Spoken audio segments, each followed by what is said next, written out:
Hey, what's up guys? So I typically come at you with commission videos because that's just how I roll on my channel right now.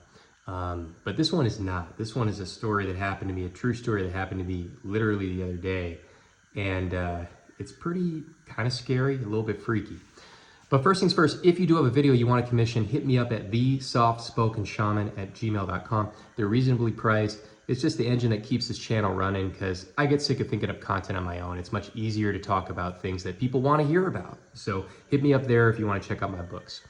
Okay, so this is hopefully going to be under 10 minutes, this video, but just listen along. I got to give you a little bit of a background for the story first. So on Monday, I was driving my vehicle. I was planning to go to get a steak and just treat myself. The steakhouse is about, 20 minutes away from my house. And I said, okay, that's perfect. So I have fixed up, I got hit by a drunk driver January 31st, February 1st, around there. And because insurance wants to play with me about the value of my vehicle, we're undergoing a court case right now for, the personal property and personal injury. That's all rolled together. So what I did in the meantime is, the vehicle's a total loss cosmetically, but mechanically it works. So I fixed it up enough where I can roll around in that thing and it's safe, it's fine. Anyways, I was in one of my fields the other day, chasing down a goat who I wanted to milk. And this time of year, the ragweed starts dying. There's a lot of pollen. And so, I got that done. I left my house and all of a sudden there's smoke coming from my engine bay. So I'm about a mile or two away from my house and I stopped the car, of course. And I open up the hood and there's a full-fledged fire. Not a huge fire, but there's a fire. I have an extinguisher at home, but I don't have one in this vehicle. And lo and behold, I didn't have any water in the vehicle either. So I had to call our local fire department, which is not a big deal. It's what they exist for. They came out and they, got the fire out. And the gentleman said, he said, man, I don't think this is a mechanical thing. I think it was just you were in the field and that pollen, just with the heat of the engine, just lit it up. And so my ignition coil bit the dust. Spark plug wires totally bit the dust. Actually, after this video right now, that's what I'm going to do is go up and get those parts. So I said, okay, I'm screwed for the day. We're not going to get steak now. So I walked about 3 miles to the grocery store and I walked 3 miles back home with some food and went about my day. And I said, okay, I'm not going to think about this today. I'm going to wait until tomorrow. So I call in the morning, I call roadside assistance for my car insurance. And I pay for roadside, They tell me, because car insurance always wants to screw you over, They tell me that they can't do it because it's not long enough of a tow. And I'm like, okay, if I go through the terms and conditions of what I signed up for and what I'm paying for, I guarantee you I'm not going to find that in there. But okay, whatever. I'm not going to bicker. I'm not going to argue. Click, hang up the phone.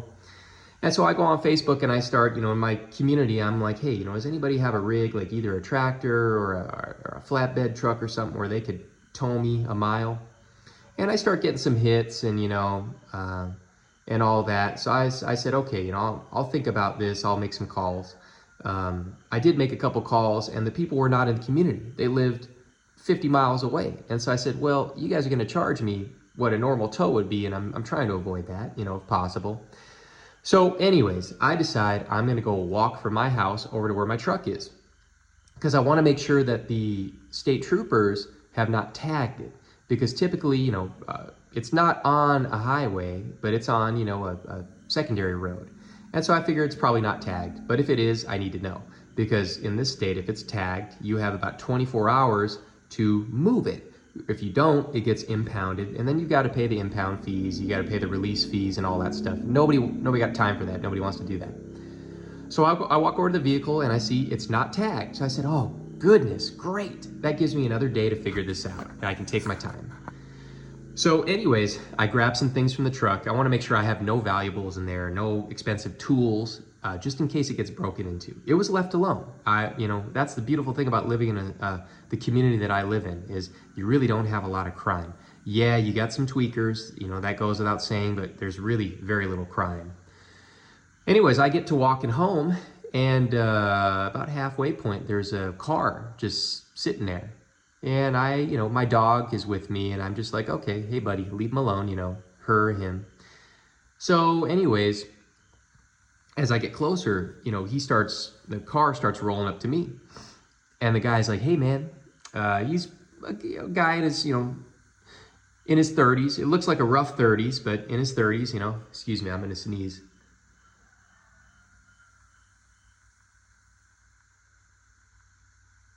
Never mind. I'll have to sneeze in a moment, I think. He says, hey, bro, what's wrong with the truck? I said, oh, man, here's what happened. I tell him. He said, oh, hey, well, I work for an arborist in the area, and I got a couple big rigs, like semi-trucks without freight. I can, hook the chains onto your control arm, and you put that sucker in neutral, and I can drag you back home. And I said, well, if this were a nice vehicle, I wouldn't want to do that for obvious reasons. But since this is going to go in the junkyard pile once I get paid out, sure, let's do that. He told me, though, he said, hey, first things first, man, my name is so-and-so, and I want to let you know they're looking for me. And I said, who's looking for you? He said, come on, man, they're looking for me. So I said, okay, man, here's the thing. I don't want to know what you did. I don't want to know what you did or didn't do or what the allegations are. But if you're a good Samaritan and you're going to help me and there's no ulterior motive or you're not going to pull a strap on me, then that's okay. Just don't tell me what you did. I don't want to know. And I don't want to feel obliged to have to call on you because that's not who I am. I don't know you. I don't know your business. I don't want to know your business. So he said, okay, bet. He said, okay, man, this is a small town. He said, you live over there, right? I said, yeah, that's where I live. He's going to know anyways because we're towing the vehicle back. So he said, all right, man, give me about an hour. I'll go pick you up at your house and we'll go do this. So hour later, he comes by, honks the horn. He's there in a, 18-wheeler, without the freightage, of course. And he's like, hey, man, I told you I'd show up. And so I got in. I got kind of leerily, I had a self-defense appliance, quote unquote, on me just in case because I just met this guy. I don't know. And so, we go back over to the truck and we get it all hooked up and we ride it back. And now where I live is hilly. And so it was a little bit frightening, man, because, I had to use my brakes, use the parking brake kind of artfully to make sure I didn't hit his truck on those declines too. So it was pretty freaky. Anyways, we get there and we unhook the truck and he's telling me, hey man, you got a nice place here. Is there anything you need? He said, I have a storage unit where I have a bunch of stuff spilling over, like not a storage unit, but like a pole barn. And I said, oh, I'm not looking for much, man, but one thing I am looking for is some native rock. Like big old rock you'd find in a creek bed. Cause I said, my spring-fed stream, there's some bare patches and I'm worrying about erosion control. So he said, all right, man, let's go take a look. And so we go take a look. I think nothing of it. I pass this building every day. And so we take a look and it wasn't really the right type of stone. So I'm like, I don't think I could really use it, man. That's too nice stone for what it's going to be used for. So he said, okay, cool, man. He said, I noticed that stove you got sitting outside, and you got tarped. If you want, I can come back with the dolly later and we can get it inside. And so I said, I was thinking about it and I'm like, but I was like, okay, man, all right, So he said, this is about 3 p.m. He said, all right, man, I'll, what's your number? I'll give you my number. I'll call you when I'm on my way. Well, never got a call that night. So the next morning, I still didn't hear from him. So I looked on the police scanner and lo and behold, they got him about 4 hours later, about 7 or 8 p.m. that night. And man, I looked at the charge. It was not statutory rape, but it was a variant of that, which is a deviant act that is smexual in nature, but not P and V. And it was, they wouldn't say the age of the victim, the alleged victim, but they said it was younger than 16, which in my state, 16 is the age of consent. That's how it is in Arkansas. But the charging documents, I read the probable cause affidavit. It seemed that the victim was less than 14 years old. They made it seem that the victim was not 14, but a little bit younger than 14. Man, it gave me the heebie-jeebies, you know. And I read online, we've got, you know, this awesome online system where you can look up court cases and look up all that stuff. And he had his initial appearance the other day. His bond was set at an astronomical amount of money. Not quite 100 grand, but pretty close. And to the point where it wasn't, hey, you can pay 10% to the bail bondsman. No, it was that much money, cash money bond. Like, you got to pay the whole thing to get out. Now, the interesting thing, I looked up, this guy has no criminal history other than a protective order for stalking from a year ago. I don't know if it's related. The moral of the story is that in my state, this guy can go to prison for up to 10 years if he did this. And with, you know, a $10,000 fine, or at least, let's say he gets convicted, but he gets lucky because his first time offense, he'd do a year in the county jail. The moral of the story, and I know I'm over 10 minutes here, is everybody has a smexual energy reservoir in their body, men and women. And it's this burbling dynamo of force that powers your will, that powers your whole being.